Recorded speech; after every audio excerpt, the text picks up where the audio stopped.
जय जगन्नाथ।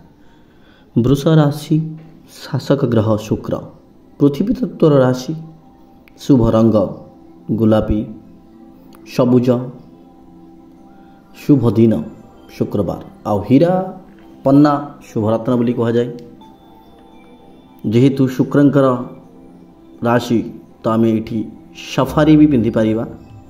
देखो वृष राशि जी लोक मैंने अच्छा ना बहुत शांत होता सुंदर होता सहिष्णु धीर स्वभाव से माने कौन कहले जो सुविधा और स्थिरता को बहुत मूल्य दिखती से मन स्थिर भरोसा योग्य हुए परिवार प्रेम जो सब संपत्ति बाड़ी ये सब आकर्षण करें। वृष राशि लोक मैंने अर्थ परिचालन दक्ष शांतिप्रिय बहुत प्रेम संपर्क से निष्ठावान भी कि गोटे दुर्बलता कौन जानते दुर्बलता हूँ जिद्दी बहुत ही जाती है। देखिए वृष राशि लोक मैंने बहुत किसी जिद्दी अधिक भाव में जमी भाविया ये सब जिन गुड़ाक रही है। तो एणु आम नवेम्बर मासरे शुक्रंकर राशि बा शुक्र जहाँ स्वामी वृष राशि तो आम विषय आलोचना करवा। देखो नवेम्बर मासटा टी डिफरेंट मास समस्त किंतु वृष राशि थर्ड हाउस रे गुरुदेव बृहस्पति बस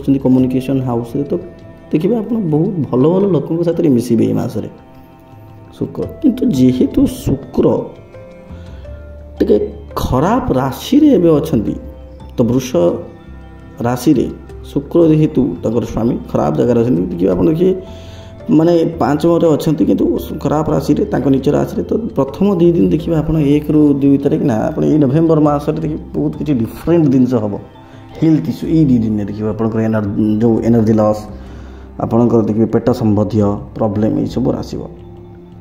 तो किंतु ठीक 3 तारीख बेलू तुला राशि को पलि आसवे शुक्र स्वराशि होपर देखिए ये शुक्र राशि जो परिवर्तन करेंगे शुक्र आप देखिए वृष राशि गोटे परिवर्तन घट वृष राशि जातक व्यक्ति फैशन डाएट योग एक्सरसाइज ये सब करेंगे।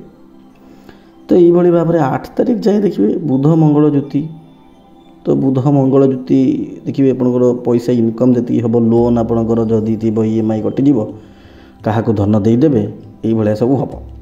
केतु सेमती आमर सूर्य राशि रही 4th हाउस परिवार भाग ये माँ देह टी खराब हो पाए।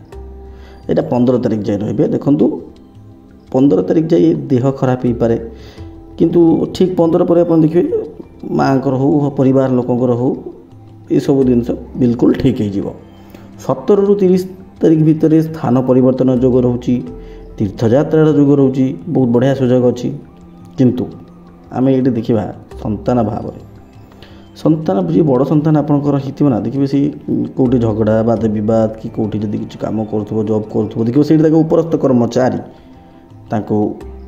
बद पकेबा ये सब जिन देखा जाए। छोट पिला जी आपंकर पढ़ार अवहेला कर एकाग्रता बढ़ेबनी कि 9 तारीख बुध बकरी होगले पुणी पॉजिटिव रिजल्ट आसीज ठीक ठाक आसीज। आम ये पार्टनर कथा देखा स्वामी स्त्री कथा देखा प्रेमी प्रेमिका खर्च देखा प्रेमी प्रेमिका जो स्वामी स्त्री ना देखिए खर्च बहुत पे मसरे आपण मानकर किसी ना गाड़ी आपंकर खराब हो गाड़ी चलाण निश्चिंत भाव कटे देखिए आप यहाँ टे जगिए कि 16 नवेम्बर पर्यंत यहाँ अच्छी 16 नवेम्बर पर्यंत कम ठीक ठाक चलो। आउ जो मैंने जॉब करते ये गोटे बड़ा प्रोब्लेमेटिक जिनस आम देखा राहु चंद्र युक्त ये अच्छा माने ग्रहण जुग राहु चंद्र को नजर दोष भी कह जाए।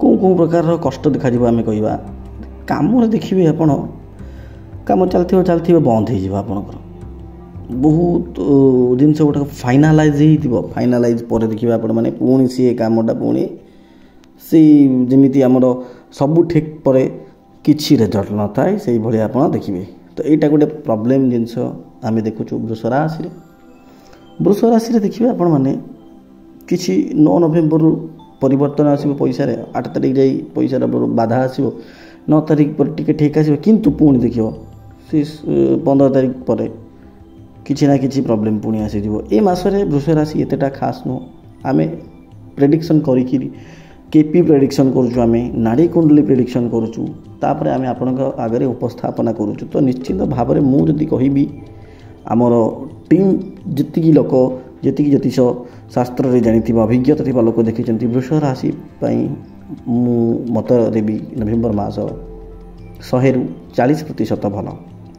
ଆପଣମାନଙ୍କୁ ଦେଖିବେ ବାଦ ବିବାଦ, ଟଙ୍କା ଖର୍ଚ୍ଚ, ସ୍ୱାମୀ ସ୍ତ୍ରୀଙ୍କର ଝଗଡ଼ା ଏସବୁ ନିଶ୍ଚିତ ହେବ। କର୍ମକ୍ଷେତ୍ରରେ ଟିକେ ନୁହଁ, କର୍ମକ୍ଷେତ୍ରରେ ବହୁତ ପ୍ରୋବ୍ଲେମ୍ ଦେଖାଯିବ। ଚନ୍ଦ୍ର ରାହୁ ଯୁକ୍ତ ହେଇକି ଅଛନ୍ତି। ଏଣୁ ଆପଣ କ'ଣ ଉପାୟ କରିବେ?